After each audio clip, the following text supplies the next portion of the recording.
Good morning dear students. ભૌતિક વિજ્ઞાન ધોરણ 11 સાયન્સ એમાં ચેપ્ટર નંબર 4 સમતલમાં ગતિ. સમતલમાં ગતિ ચેપ્ટરમાં આપણે છેલ્લે ટોપિક ભણ્યા હતા પ્રોજેક્ટાઇલ મોશન એટલે કે પ્રક્ષિપ્ત ગતિ. આજે આપણે આ ચેપ્ટરનો છેલ્લો ટોપિક જોઈએ નિયમિત વર્તુળમય ગતિ એટલે કે યુનિફોર્મ સર્ક્યુલર મોશન. સૌપ્રથમ નિયમિત વર્તુળમય ગતિ એટલે શું અને તેનું સમીકરણ મેળવો. તો એની વ્યાખ્યા છે કે અચળ ઝડપથી વર્તુળાકાર માર્ગ ઉપર ગતિ કરતા પદાર્થની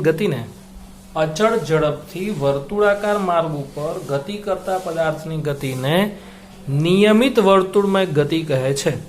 એટલે અચળ ઝડપ એક અગત્યનો શબ્દ છે. વેગ અચળ નથી, અચળ ઝડપ છે. બીજી વ્યાખ્યા એવી પણ લખાય, ખાલી શબ્દો આપણે બદલીએ કે જે પદાર્થ વર્તુળમય માર્ગ ઉપર અચળ ઝડપથી ગતિ કરતો હોય તો એવા પદાર્થની ગતિને નિયમિત વર્તુળમય ગતિ કહે છે. નિયમિત વર્તુળમય ગતિની વાત આવે એટલે 3 ઉદાહરણ યાદ રાખવાના. સૂર્યની આસપાસ ભ્રમણ કરતી પૃથ્વીની ગતિ. સૂર્યની આસપાસ ભ્રમણ કરતી પૃથ્વીની ગતિ એ નિયમિત વર્તુળમય ગતિ છે, કારણ કે એની અંદર કઈ પૃથ્વીની સ્પીડ, પૃથ્વીની ઝડપ વધતી કે ઘટતી નથી. એક વર્ષની અંદર 365 દિવસની અંદર એક ભ્રમણ પૂરું કરે તો કરે છે, એમાં કઈ પ્લસ વધારો ઘટાડો થતો નથી. એટલે કે પૃથ્વીની ઝડપ અચળ હોય છે સૂર્યની આસપાસ. બીજું છે પરમાણુમાં ઇલેક્ટ્રોનની ગતિ. આપણે જાણીએ છીએ કે પરમાણુ અને એ પરમાણુના કેન્દ્રમાં હોય ન્યુક્લિયસ અને ન્યુક્લિયસમાં હોય ન્યુટ્રોન પ્રોટોન. તો આ જે ન્યુટ્રોન પ્રોટોન છે એની બાહ્યતમ કક્ષામાં ઇલેક્ટ્રોન ભ્રમણ કરે છે. તો આ ઇલેક્ટ્રોનની ગતિ પણ નિયમિત વર્તુળમય ગતિનું ઉદાહરણ છે. ત્રીજું જે ઉદાહરણ છે એ છે ઘડિયાળના કાંટાની ગતિ. ઘડિયાળની અંદર જે મિનિટ કાંટો, સેકન્ડ કાંટો, એ બધા જે 3 કાંટા છે એ ઘડિયાળના કાંટાની ગતિ પણ નિયમિત વર્તુળમય ગતિનું ઉદાહરણ છે. એટલે નિયમિત વર્તુળમય ગતિમાં ઝડપ અચળ રહેવી જોઈએ, સ્પીડ અચળ છે. તો નિયમિત વર્તુળમય ગતિ દરમિયાન પદાર્થના વેગની દિશા બદલાય છે. નિયમિત વર્તુળમય ગતિ દરમિયાન પદાર્થના વેગની દિશા બદલાય છે અને પ્રવેગ ઉત્પન્ન થાય છે. તેથી આ પ્રકારની ગતિને પ્રવેગિત ગતિ કહી શકાય. ખાસ ધ્યાન રાખજો મિત્રો, નિયમિત વર્તુળમય ગતિ એ પ્રવેગિત ગતિનું ઉદાહરણ છે. કેમ? કારણ કે નિયમિત વર્તુળમય ગતિ દરમિયાન ઝડપ અચળ રહે છે, વેગ નહીં. કારણ કે તેના વેગની દિશા હંમેશા સ્પર્શકની દિશામાં હોય. લગભગ 9મા 10મામાં પણ આ ટોપિક છે કે આ ત્રિજ્યા છે તો દરેક બિંદુ પાસે વેગની દિશા કેવી હોય? સ્પર્શકની દિશામાં. અને હંમેશા ત્રિજ્યા અને સ્પર્શક એકબીજાને કેવા હોય? લંબ. તો વેગની દિશા બદલાય છે, માટે આ પ્રકારની ગતિ એ પ્રવેગિત ગતિ કહી શકાય. હવે આકૃતિમાં દર્શાવ્યા પ્રમાણે ટી સમયે ધારો કે કણ કાં તો કોઈ પદાર્થ પી બિંદુ પાસે છે. આખો આમ વર્તુળમય માર્ગ છે અને એ વર્તુળમય માર્ગનો આપણે અડધો ભાગ દર્શાવ્યો છે. સી ફોર સેન્ટર, કેન્દ્ર. ધારો કે પ્રારંભિક બિંદુ જે પણ પદાર્થ છે એ પદાર્થનું પ્રારંભિક બિંદુ પી છે અને એનો સ્થાન સદિશ આર છે. પી બિંદુ પાસે પદાર્થનો વેગ એ આપણે વી લીધેલો છે. ધારો કે ટી પ્લસ ડેલ્ટા ટી સમય બાદ ટી સમય પદાર્થ પી બિંદુ પાસે છે અને ટી પ્લસ ડેલ્ટા ટી સમય બાદ પદાર્થ પી ડેશ બિંદુ પાસે આવે છે, જેનો સ્થાન સદિશ આપણે લીધો આર ડેશ. અને તે બિંદુ પાસે પદાર્થનો વેગ ધારો કે વી ડેશ છે. ફરીથી પદાર્થનો પ્રારંભિક બિંદુ છે પી, પ્રારંભિક વેગ વી સદિશ, પ્રારંભિક સ્થાન સદિશ આર. એનો અંતિમ બિંદુ, અંતિમ સ્થાન છે પી ડેશ, અંતિમ વેગ છે વી ડેશ અને અંતિમ સ્થાન છે આર ડેશ. તો અહીંયા આપણને વેગનો તફાવત મળશે ડેલ્ટા વી. આમ આકૃતિમાં સદિશના સરવાળા માટે ત્રિકોણનો નિયમ તમે એપ્લાય કરો તો HI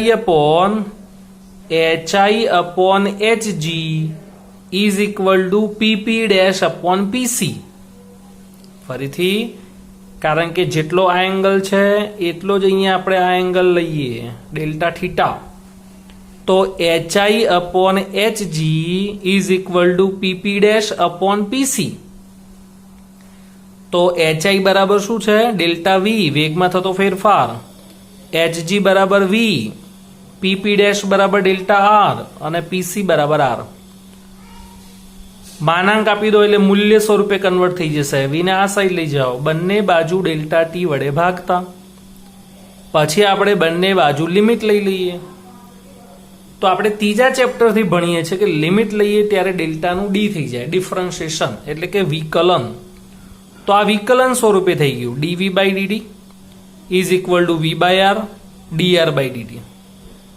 પણ વેગનું સમયની સાપેક્ષે વિકલન કરીએ એટલે આપણને પ્રવેગ મળે a is equal to v by R, અને સ્થાન સદિશનું સમયની સાપેક્ષે વિકલન કરો તો પણ વેગ મળે એટલે v. તો સૂત્ર થશે a બરાબર v square upon r. a બરાબર v સ્ક્વેર અપોન r. પદાર્થમાં ઉદ્ભવતા પ્રવેગનું સમીકરણ મળ્યું. અને આ પદાર્થમાં ઉદ્ભવતો પ્રવેગ એ કેન્દ્ર તરફની દિશામાં હોવાથી આ જે પ્રવેગ ઉત્પન્ન થાય એ પ્રવેગની દિશા એ વર્તુળમય માર્ગના કેન્દ્ર તરફ હોવાથી તેને કેન્દ્રગામી પ્રવેગ કહે છે. કેન્દ્રગામી પ્રવેગ. અને કેન્દ્રગામી પ્રવેગ એટલે સેન્ટ્રીપેટલ એક્સેલરેશન માટેનો સંકેત આપણે AC લઈએ છીએ. તો AC બરાબર v સ્ક્વેર અપોન r. કેન્દ્રગામી પ્રવેગનું મૂલ્ય અચળ રહે છે, પરંતુ તેની દિશા એ વેગની જેમ બદલાતી રહે છે અને કેન્દ્ર તરફ હોય. કેન્દ્રગામી પ્રવેગ ઉપરથી આપણને કેન્દ્રગામી બળ મળશે. FC બરાબર ma એ આપણે જાણીએ છીએ. AC ની કિંમત મૂકી દો તો કેન્દ્રગામી બળનું સૂત્ર મળશે mv સ્ક્વેર બાય r. બે પ્રકારના બળ હોય, કેન્દ્રગામી અને કેન્દ્ર ત્યાગી બળ. કેન્દ્રગામી બળ હોય એ કેન્દ્ર તરફ જે બળ લાગતું હોય એને કેન્દ્રગામી બળ કહેવાય, અને કેન્દ્ર ત્યાગી બળ કેન્દ્રની વિરુદ્ધ દિશામાં લાગતા બળને કેન્દ્ર ત્યાગી બળ કહે છે. કેન્દ્રગામી બળ એ કેન્દ્ર તરફ લાગે અને કેન્દ્ર ત્યાગી બળ એ કેન્દ્રની દૂર તરફની દિશામાં લાગતા બળ એટલે કેન્દ્ર ત્યાગી બળ. તો આ થયું નિયમિત વર્તુળમય ગતિ એટલે શું, અને તેની ઉપરથી આપણે કેન્દ્રગામી પ્રવેગ અને કેન્દ્રગામી બળનું સૂત્ર મેળવ્યા. હવે આપણે છે ને રેખીય ઝડપની વાત કરીએ. રેખીય ઝડપ એટલે શું તો આપણે ભણી ગયા ત્રીજા ચેપ્ટરમાં. ઝડપ એટલે અંતર ભાગ્યા સમય, જેને આપણે પથ લંબાઈ કહેતા હતા.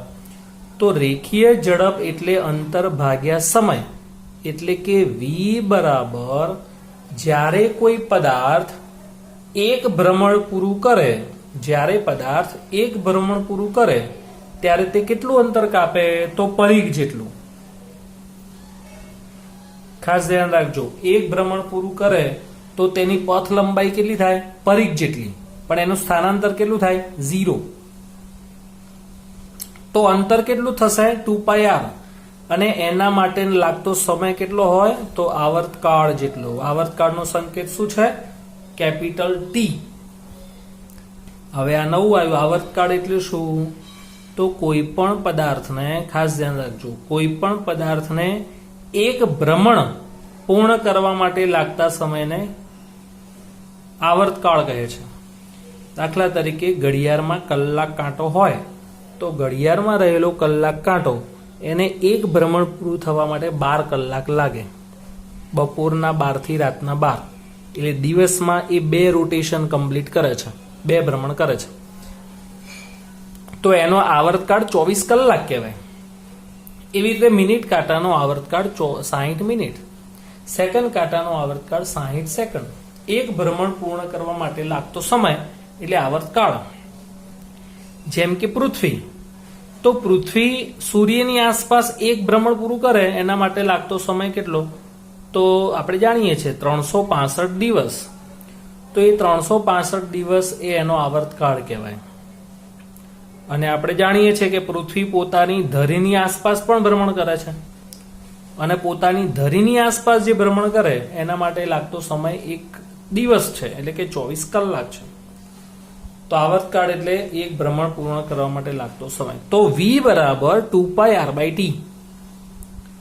પણ એક નવું સૂત્ર છે, ઓમેગા એટલે 2π/t. ઓમેગા એ કોણીય ઝડપ છે.